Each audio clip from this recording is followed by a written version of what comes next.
guys, this is me Anu Prajapati and welcome back to my YouTube channel AP Education Hub. And today in this video we are going to discuss about the novel Heart of Darkness, which is written by Joseph Conrad.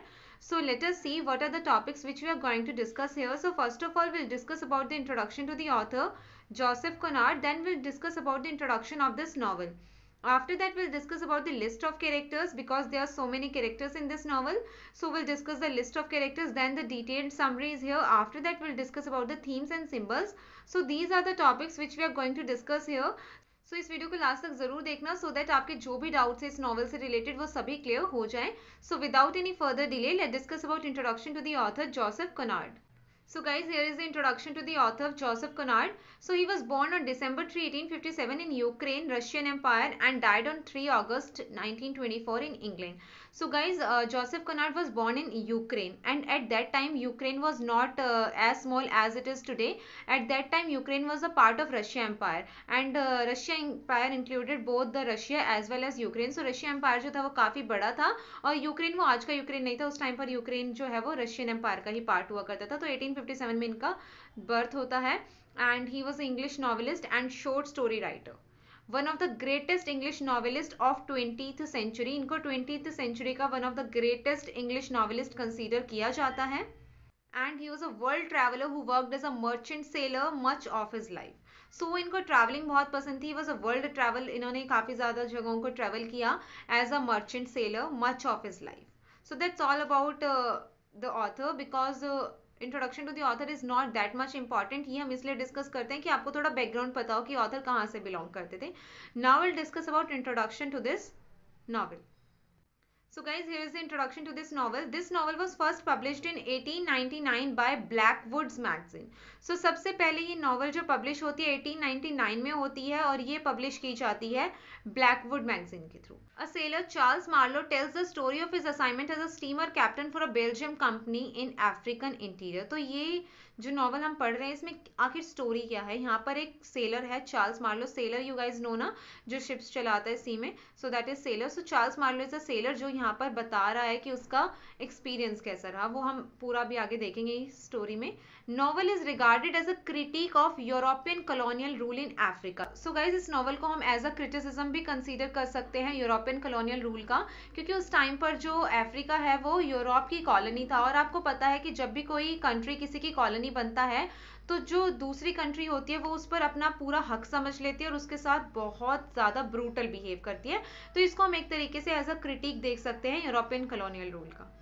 So guys, now we'll discuss about the list of characters. So first of all, narrator is here, जो ये पूरी story हमें narrate करके बता रहा है. सबसे पहला कैरेक्टर तो वो है. Then there is Marlowe. Marlowe is one of the 5 men on the ship, narrates his story of his journey into the Belgium camp. अब देखो, आपको नरेटर में और मार्लो में बिल्कुल भी कंफ्यूज नहीं होना है.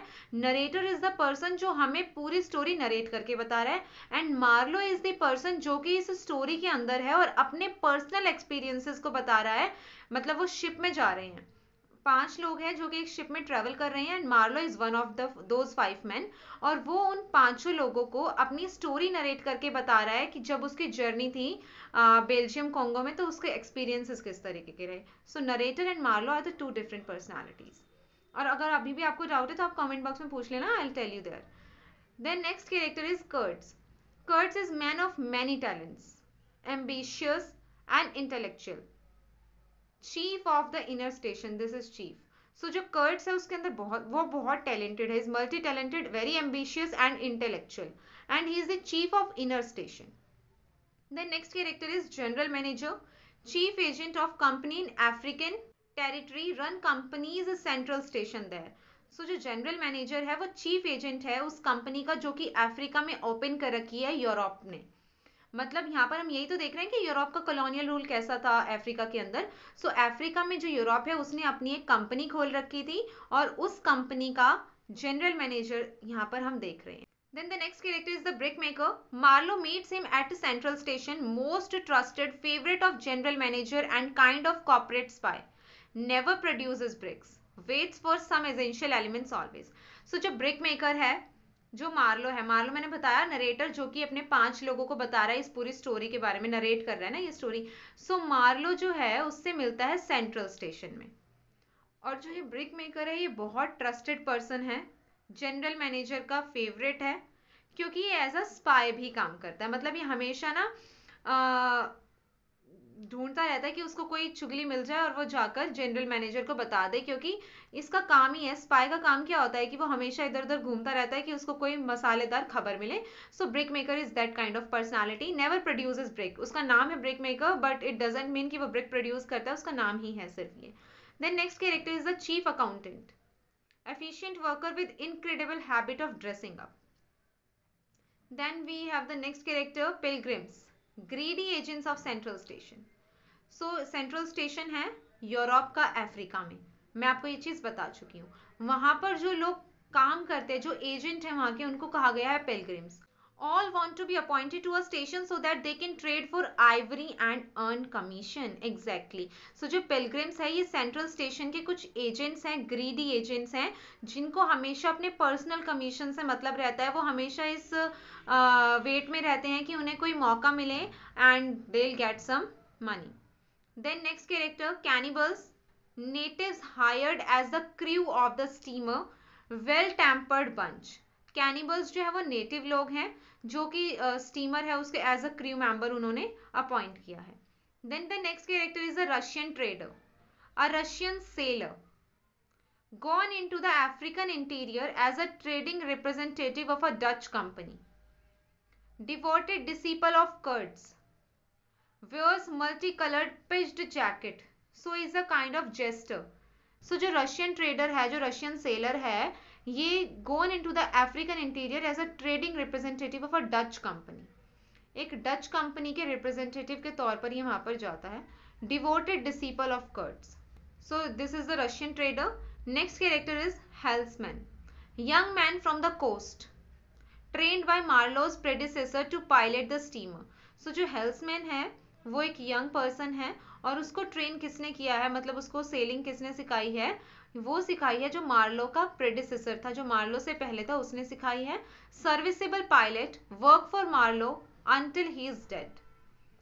Then next character is Kurt's African mistress, fiercely beautiful women, lauded with jewelry. So जो कर्ट्स की अफ्रीकन मिस्ट्रेस है, she is very beautiful, very pretty indeed. Then Kurtz intended, intended means fiancee. So जो Kurtz की fiancee है, mistress अलग है, fiancee अलग है, don't be confused. So well connected and idealistic women, Marlow goes to her after Kurtz death. So जो Kurtz की fiancee है, she is well connected and idealistic as well, and Marlow goes to meet her when the Kurtz died.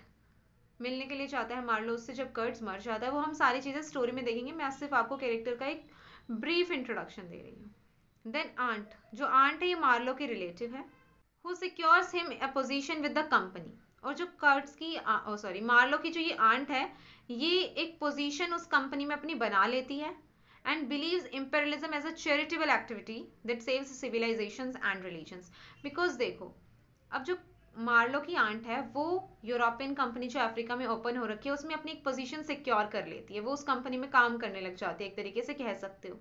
अब उस company से उसको तो फायदा हो रहा है, तो वो इंपेरियलिज्म को बुरा थोड़ी ना बोलेगी, वो तो यही बोलेगी that imperialism is a charitable activity because she is getting money through that.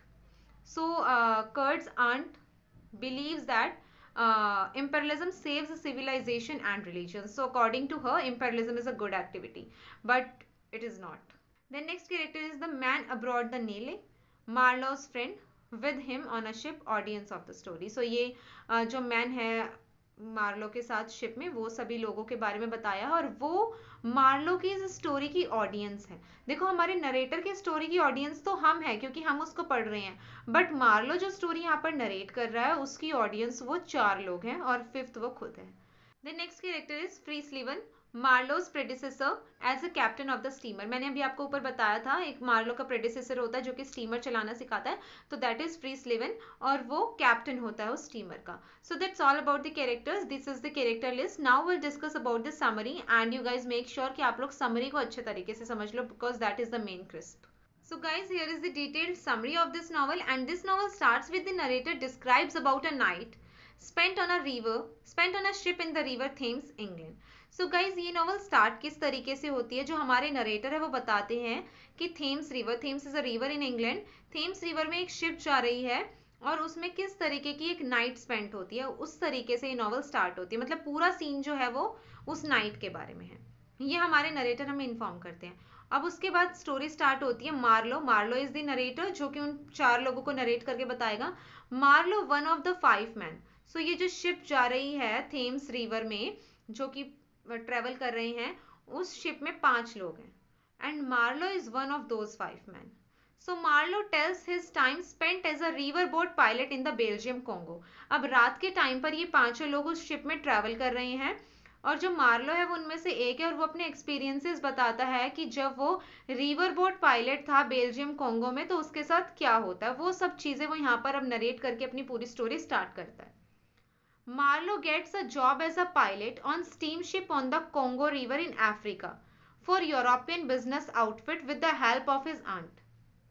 अब देखो, मैंने आपको बताया था जो मार्लो की आंट है वो इस यूरोपियन कंपनी में एक पोजीशन होल्ड कर लेती हैं। तो मार्लो को एक जॉब दिलवा देती हैं वो इस यूरोपियन कंपनी के थ्रू। क्या जॉब दिलवाती हैं? Pilot on steam ship on the Congo river in Africa. मतलब वो कॉन्गो रिवर के अंदर ये स्टीम शिप चलाने का काम उसको दिलवा देती है उसकी आंट। ये सारी वो अब स्टोरी स्टार्ट कर रहा है, मतलब वो अब उन 4 लोगों को बताना स्टोरी स्टार्ट करता है कि जब मैं मेरी आंट थी वो यूरोपियन बिजनेस में थी, और उनकी हेल्प से मुझे एक जॉब मिल जाती है as a pilot on a steam ship. So he first travels to European city. अब उसे जॉब मिल गई है वो उसने बताया।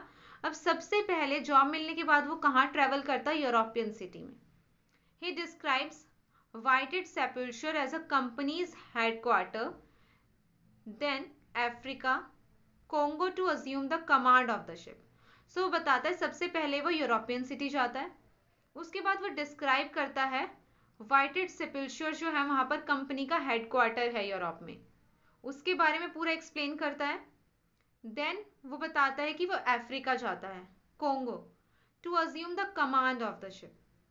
The company's headquarter is ominous. On his voyage to Africa, he witnesses waste, incompetence, negligence and brutality so extreme. So according to Marlowe, जो company का ये हेडक्वार्टर है, दिस इज ominous. बिकॉज जब वो वहां से अपनी वॉयज स्टार्ट करता है अफ्रीका के लिए तो वो काफी सारी चीजें विटनेस करता है, और ये वही सब चीजें हैं। Particularly he sees a French worship firing into the forest. वो क्यों कहता है यूरोप के इस हेडक्वार्टर को ओमिनस? क्योंकि ओमिनस हम किन चीजों को कंसीडर करते हैं जो कि कुछ बुरा साइन, जिसके देखने के बाद कुछ हो जाता है। जैसे हम कहते हैं कि हाय हमने तो इसको देख लिया अब कुछ बुरा ना हो जाए, तो that we consider as ominous, कि कुछ बैड साइन है ना। सो उसको देखने के बाद जब वो अफ्रीका के लिए अपना वॉयज स्टार्ट करता है तो वो रास्ते में बहुत सारी ऐसी चीजें देखता है जो कि उसको बिल्कुल अच्छी नहीं लगती, और वो सोचता है काश मैं यूरोपियन हेडक्वार्टर ना ही जाता तो शायद ये सारी चीजें ना देखनी पड़ती। तो इन सब चीजों में क्या है? Particularly he sees a French worship firing into the forest. सबसे पहले वो देखता है एक फ्रेंच वॉरशिप है, वॉरशिप तो आप समझते ही होंगे, firing into the forest, forest में लगातार फायरिंग कर रही है। So at company's outer station Marlow meets the company's chief accountant. अब ये फ्रेंच वॉरशिप का हो गया। अब उसके बाद वो कंपनी के आउटर स्टेशन में जब जाता है वहां पर मिलता है मार्लो कंपनी के चीफ अकाउंटेंट से, and the mentions about the Kurtz who runs company inner station deep in the jungle. सो जो मार्लो है जब कंपनी के आउटर स्टेशन में जाता है वहां पर जो कंपनी का चीफ अकाउंटेंट है उससे वो मिलता है, और वहां पर उसको पता चलता है कर्ट्स के बारे में। चीफ अकाउंटेंट उसको कर्ट्स के बारे में बताता है because Kurtz is a person जो कंपनी का इनर स्टेशन चला रहा है जंगल के अंदर। So when Marlowe hikes from outer station to central station, discovers that steamship recently sank in an accident which he is supposed to pilot. So guys, Marlowe जो है आउटर स्टेशन से central station जाने के लिए निकल जाता है, and then he saw that the steamship sank in an accident. Then it takes, तभी तो वो उन सब हेडक्वार्टर को, यूरोपियन हेडक्वार्टर को ओमिनस कह रहा है क्योंकि सब कुछ बुरा बुरा ही हुए जा रहा है। So it takes months to Marlowe to repair the ship. Here he learns that Kurtz is a man of impressive abilities and enlightened morals and marked for the rapid advancement in the company. और जब यहाँ पर Marlowe उस ship को repair करने के लिए कई महीनों तक रहता है, तब उसे वहां रहने के बाद पता चलता है who is Kurtz. he came to know about that Kurtz is a man of impressive abilities. He is very able person. He is multi-talented as well and enlightened morals and marked for rapid advancement in the company. So Kurtz is the person who is basically responsible for the advancement or development in the company. So Marlowe learns that general manager who runs the central station and his crony brickmaker fear Kurtz as threat to their positions.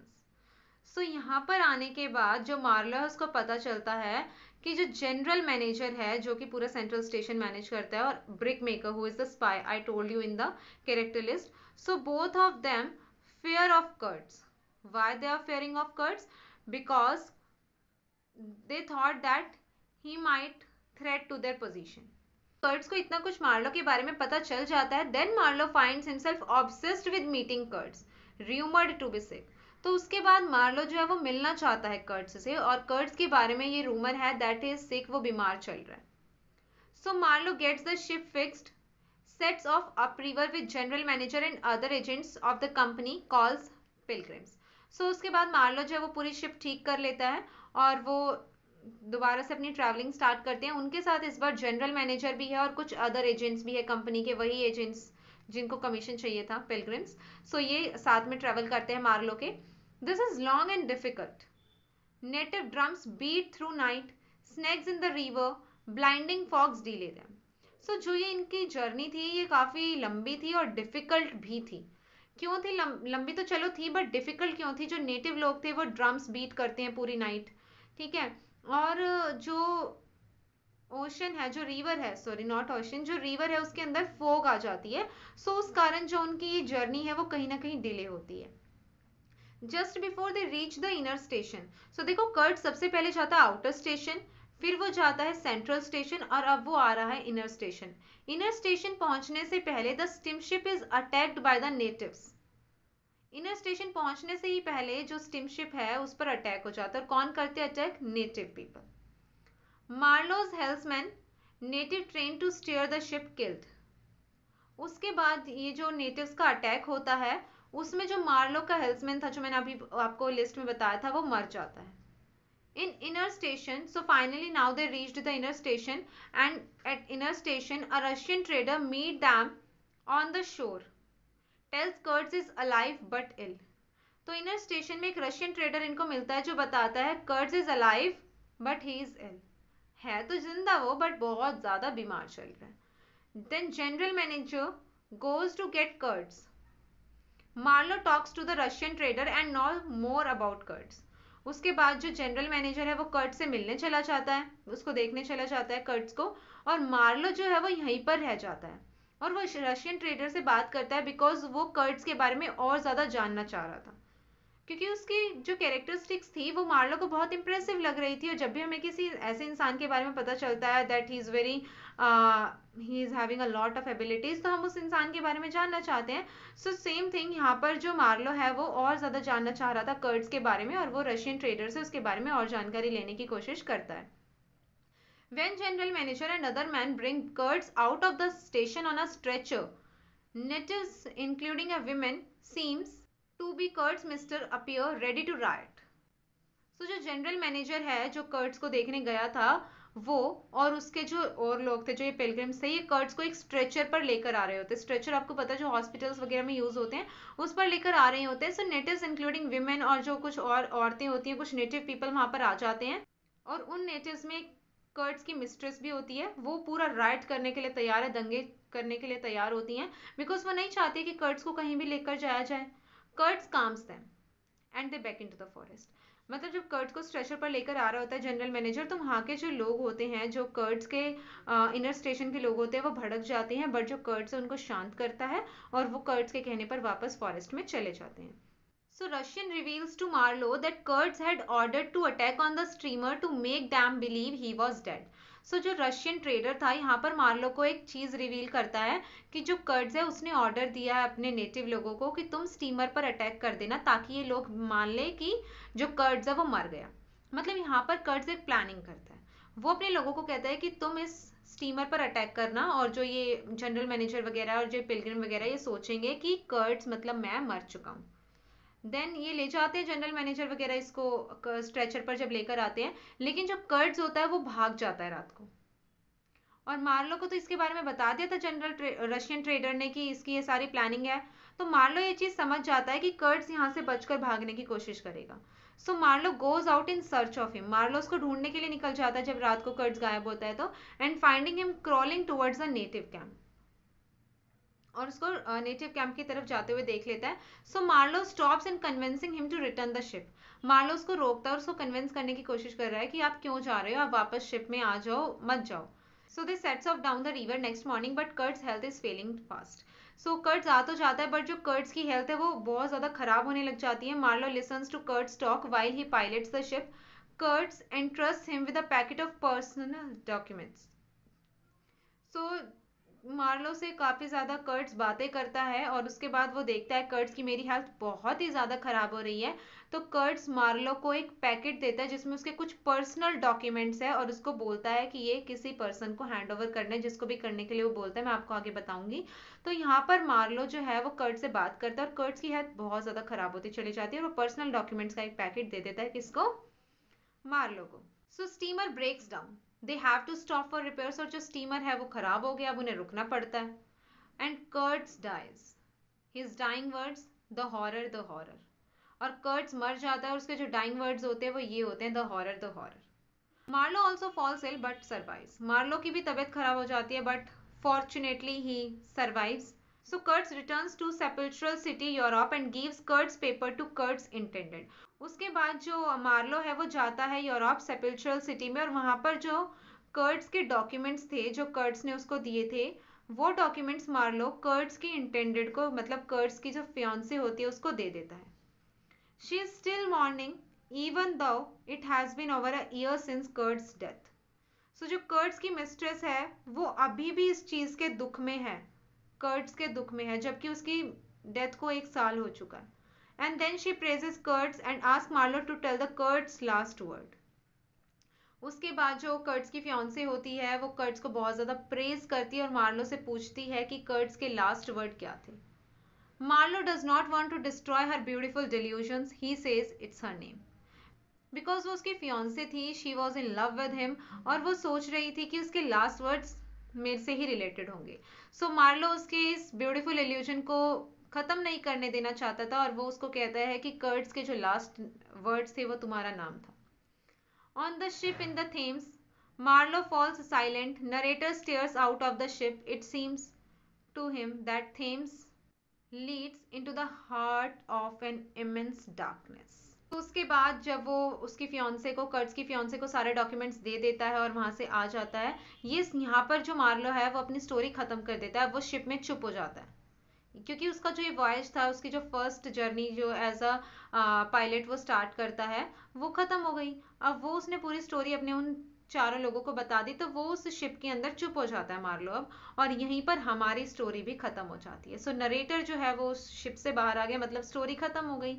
And it seems Thames river है वो भी अब immense darkness में चली गई, वहां पर भी सन्नाटा, शांति हो गई। सो that's all about this novel. Now will discuss about the themes. So guys, first theme is imperialism or colonialism. Obviously this is one of the major theme of this novel. Then racism, racism also we have seen here.